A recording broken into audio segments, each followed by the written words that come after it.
അദ്ദേഹത്തിന് വ്യക്തിപരമായ ചില പ്രയാസങ്ങൾ ഉണ്ടായിട്ടുണ്ട്.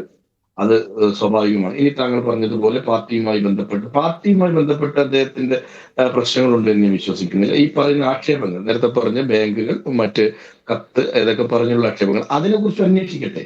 ആ അന്വേഷണം നടക്കണം. പക്ഷെ എന്തായിരുന്നു റീസൺ എന്ന് പറഞ്ഞാൽ, ഇതിൽ വിജയേട്ടനാണ് പാർട്ടിക്കാരൻ, വിജയേട്ടനാണ് ഞങ്ങളുടെ ട്രഷറർ, വിജയേട്ടനാണ് ഞങ്ങളുമായി ബന്ധമുള്ളത്. പക്ഷെ വിജയേട്ടൻ മരിക്കുന്നതിന് മുമ്പ് വിജയേട്ടന്റെ മകനാണ് മരിക്കുന്നത്. അതായത് ആദ്യം മരിച്ച വിജയേട്ടന്റെ മകനാണ്, രണ്ടാമതാണ് വിജയേട്ടൻ മരിക്കുന്നത്. അപ്പൊ വിജയേട്ടൻ സ്വന്തം മകനെ കൂടെ കൂട്ടി ഒരു മരണത്തിലേക്ക് പോകാൻ എടുത്തിട്ട് തീരുമാനം എന്ന് പറയുന്നത്, എന്ത് തന്നെ ആയാലും അതിനകത്ത് പുറത്തു വരുന്നതിൽ കോൺഗ്രസ് പാർട്ടിക്ക് യാതൊരു തരത്തിലുമുള്ള പ്രയാസമോ പരാതിയോ പ്രതിസന്ധിയോ ഇല്ല.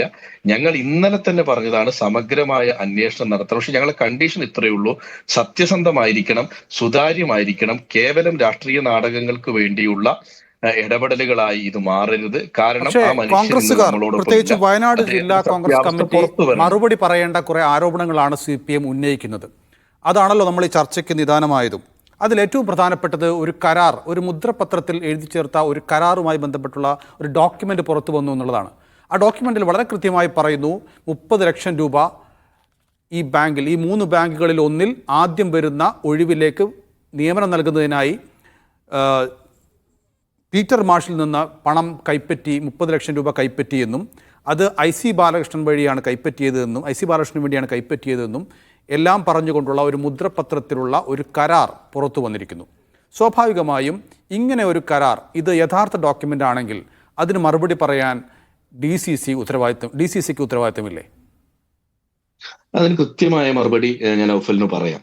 ഒന്ന്, ഈ പരാതിയുമായി ബന്ധപ്പെട്ട് ഉണ്ടായ മുദ്രപത്രം എന്ന് പറയുന്നത് ഇപ്പോ മീഡിയ വൺ അടക്കം എല്ലാ ചാനലുകളും അത് കൃത്യമായി സംപ്രേഷണം ചെയ്യുകയും അത് പ്രസിദ്ധപ്പെടുത്തുകയും ചെയ്തതാണ്.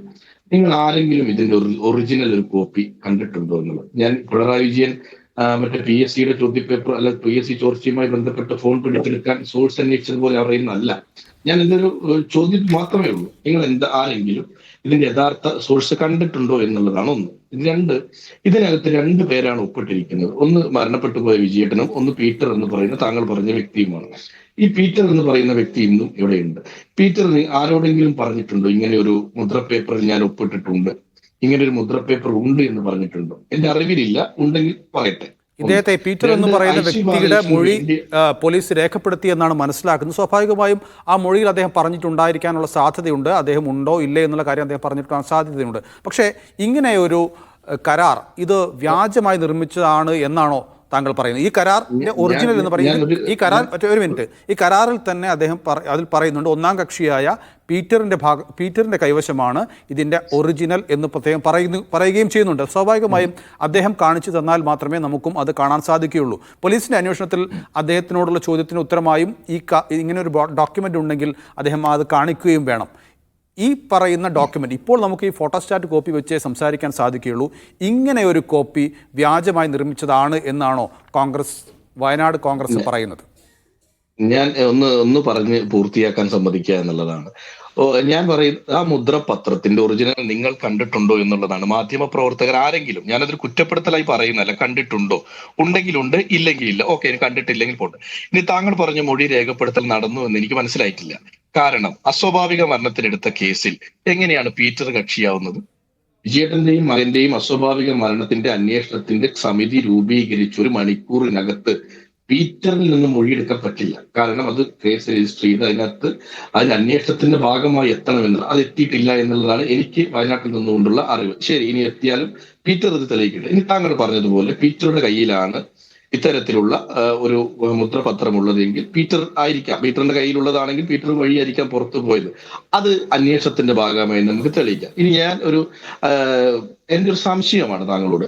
താങ്കൾ ആ മുദ്രപത്രം ഒന്ന് പരിശോധിക്കുക എന്നുള്ളത്. ഞാനത് വ്യാജമാണ് എന്നോ ഒറിജിനൽ ആണോ എന്നോ ഒന്നൊരു വാദത്തിന് ഞാനില്ല. അത് താങ്കൾ ഒന്ന് പരിശോധിക്കണം എന്നുള്ളതാണ്. ട്രഷറിയിൽ നിന്ന് സാധാരണഗതിയിൽ ഒരു മുദ്രപത്രം ഉണ്ടാകും, അതിലൊരു സീലും നമ്പറും ഉണ്ടാകും. അത് താങ്കൾക്ക് ആ മുദ്രപത്രത്തിൽ കാണാൻ കഴിയുന്നുണ്ടോ എന്നുള്ള പരിശോധിക്കും. ഞാനത് വിട്ടേക്കുന്നു. 2, IC ബാലകൃഷ്ണൻ MLA പറഞ്ഞതിന്റെ അടിസ്ഥാനത്തിലാണ് പീറ്റർ വിജയേട്ടന് പണം നൽകിയത് എന്നുള്ളതാണ് ആ മുദ്രപത്രത്തിൽ പറയുന്നത്. ഇത് ഒപ്പിടുന്ന സമയത്ത് വിജയേട്ടനും അല്ലെങ്കിൽ പീറ്ററിന്റെ ഒപ്പാണ് അതിനകത്ത് കാണുന്നത്. ഈ സമയത്ത് IC ബാലകൃഷ്ണൻ അവരോടൊപ്പം ഉണ്ടായിരുന്നോ? IC ബാലകൃഷ്ണൻ പീറ്ററുമായി സംസാരിച്ചിരുന്നോ? ഫോണിൽ സംസാരിച്ചിരുന്നോ? ഇത് പീറ്റർ വ്യക്തമാക്കേണ്ട കാര്യങ്ങളാണ്.